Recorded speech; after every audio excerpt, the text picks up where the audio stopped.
Welcome to another Indie Dev Showcase, highlighting the many indie games we play here on the channel. If you'd like to submit a game for a future video, please reach out. But otherwise, let's begin.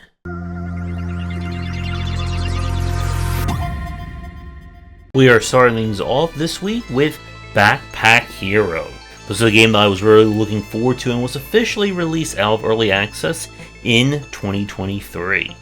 This is a backpack building roguelike, where whatever is in your backpack represents your build. Where items are placed will affect their properties. So if you want boots to matter, they must be, well, all the way at the bottom of your backpack. Helmet all the way at the top, and so on. Different items will synergize with others, giving you very huge variety in terms of builds. There are different characters with their own unique backpacks and their own set of stuff as well. Now, we covered this game, I believe, in an earlier showcase when it was still in early access. But the main new feature that was added at 1.0 was kind of a roguelite story mode, in which the resources that you pick up from the dungeons can be used to rebuild your town, which in turn will unlock more features, more quests, biomes, characters, etc. And while it definitely adds kind of like a framing around the game, it does kind of slow things down a little bit too much, I think, for me. You can still kind of play, I guess, like the just pure roguelike mode, if you so desire, but I still enjoyed this one. I'm not going too much into the detail in this since, again, we've already covered it, but a really great use of its theme and mechanics. So if you enjoy this kind of style of a very customizable or very build-friendly roguelike, then this is definitely an easy recommendation from me. We now turn to Veriscape.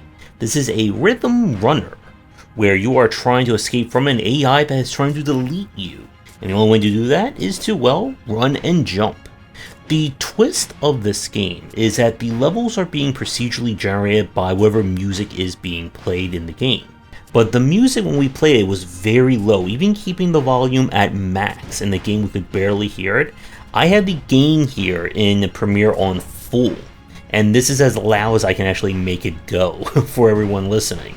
The levels are said that you must survive until the energy bar in the bottom right runs out, while trying to keep yourself going.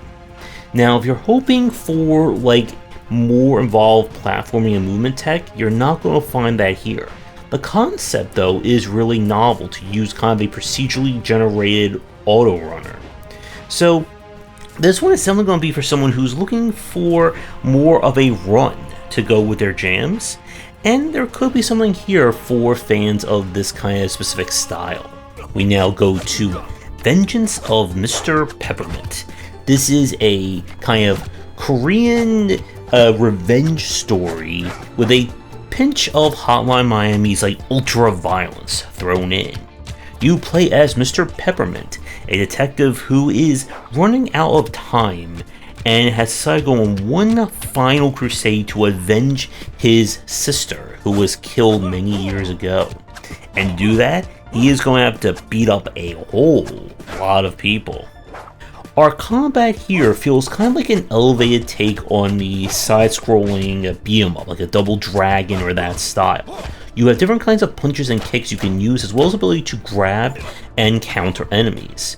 When your vengeance bar fills up enough, you can then start doing very brutal takedowns and kills on enemies, all the while trying to keep yourself from being completely killed by everything around you. I like the use of the pixel art and the animation here for some very brutal displays of violence. However, you don't really get like a sense of evolution of these systems. You're not going to get any upgrades to your combos, and at most the enemies will get the ability to block or counter you, which will require you to do more advanced dodging and defense moves. If you're looking for like any more of an evolution, like our last game, on these mechanics and themes, you're not going to find here, but it's still a very satisfying beat 'em up, and one that if you're looking for a very violent take on this genre and design, and one that shouldn't be like too overly long to play, I would at least give this one a check. We now switch to something very unique with Deios 1. This is an idle boss rush gun customization take off of becoming God. Yep, it's not going to be an easy to explain one there. But taking place in the late 80s, you play a child who's using the Deios operating system in order to become God. And to do that, they must defeat the various deities within the machine in order to be recognized as the next savior. And they're going to have to die and be hit a whole lot to do that. So, besides this kind of like retro cyberpunk aesthetic and vibe to the game, the gameplay works like this. As you hurt enemies, you'll earn kind of currency. This currency can be used to buy different parts for your weapon. Each part can be combined to create a fully functional gun. And the different parts can have varying effects on your weapon. You could go for a super rapid fire gun that's incredibly hard to control, or a gun that does like 5 trillion points of damage, but you can maybe only fire it once every minute, and it's an incredibly slow bullet.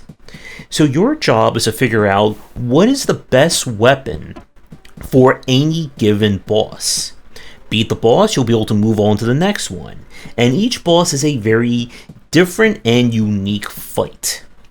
So this is one of those games that kind of gives you everything that you're going to be expecting out of it from the word go. If you are not enjoying what you're seeing within like the first minute or two of playing this one, nothing else is going to kind of win you over on the experience. But if you're looking for something that is incredibly original and is going to probably have you asking more questions about what is just going on, then I would at least give this one a check. We now go to Hellcard. This is the next game in the kind of Book of Demons line from the developer. The first one was a paper craft kind of action RPG in the vein of Diablo. And now they're back with a co-op deck building roguelike, where you and up to 2 friends must take on ever-escalating waves of enemies that are trying to stop you. Each player can choose to play as one of the different classes. This will affect what cards and abilities to upgrade that you'll have access to. During combat, enemies will approach you from different angles, which will affect which players are going to be targeting. And it's going to be up to you to figure out what is the best course of action to take for each turn. Do you try and tank a few hits so that you can deal with the enemies attacking your less healthy friend? Do you just try to deal with everything on a single go? And so on and so forth. And it's a very novel take on the deck builder. I like the idea of this being originally conceived as more of a co-op game, but again, if you want to play as just single player and control each character yourself, you can do that as well. With that said, it can be a little bit on the trickier side. This is one of those games, again, where the enemy waves will escalate quite rapidly, and if your party is not getting the cards and abilities needed to synergize and keep ahead, you can run into a situation where you are just dead, and there's not much you can do about it. Now, I'm also wondering just how many viable builds there are between the different characters, as the rewards you get for each run will be randomized. But it's not just about you building a deck that works for your character, but building something that can synergize with the other two. So if you're looking for a co-op take on the deck builder, then this is a very easy recommendation from me. And for the last game of our showcase this week, this is Naheulbeuk's Dungeon Master. I'm pretty sure I butchered that name. This takes place in the same kind of satirical fantasy world as that other Naheulbeuk game we tried out, but instead of a kind of tactical RPG, we are doing dungeon management, or should I say, evil wizard tower management.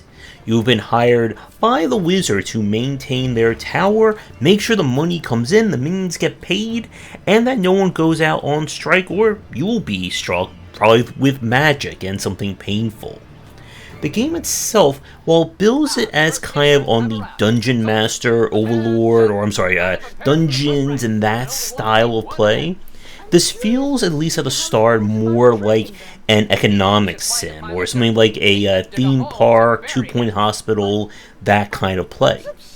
You'll need to figure out how to build up each floor in terms of essential services and goods that will bring in money and keep your minions happy.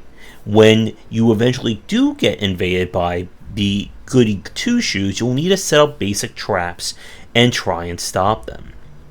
The issue that I have with this one is that the beginning of this game is very slow, and it doesn't really, at least from the beginning, show off any kind of the dungeoneering side of things.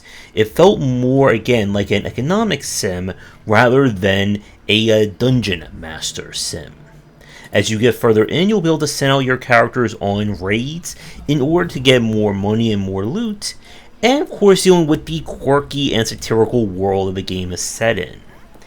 If you're looking for like a pure old dungeon master style game, then this one I don't think is going to work for you, as it feels like it's more trying to focus on the economic sim side and then have the dungeon keeper trap set up as more of like a step 2 kind of deal. But if you do enjoy kind of like the economic sim style and looking for a game that does give you a little bit more meat or sword to go with it, then this one may be worth checking out for you. So with that, it will do it for this week's showcase. You'll find links to all the games down below. If you want me to do your game for a future stream and showcase, please reach out. And with that said, everyone, have a great rest of your night, and see you all in the next video. Thanks for watching, and a special thank you to our Patreon supporters. If you enjoyed the video, do the YouTubing stuff, be sure to visit our Discord and Patreon, and you're interested in more in my thoughts on design, check out my game design books.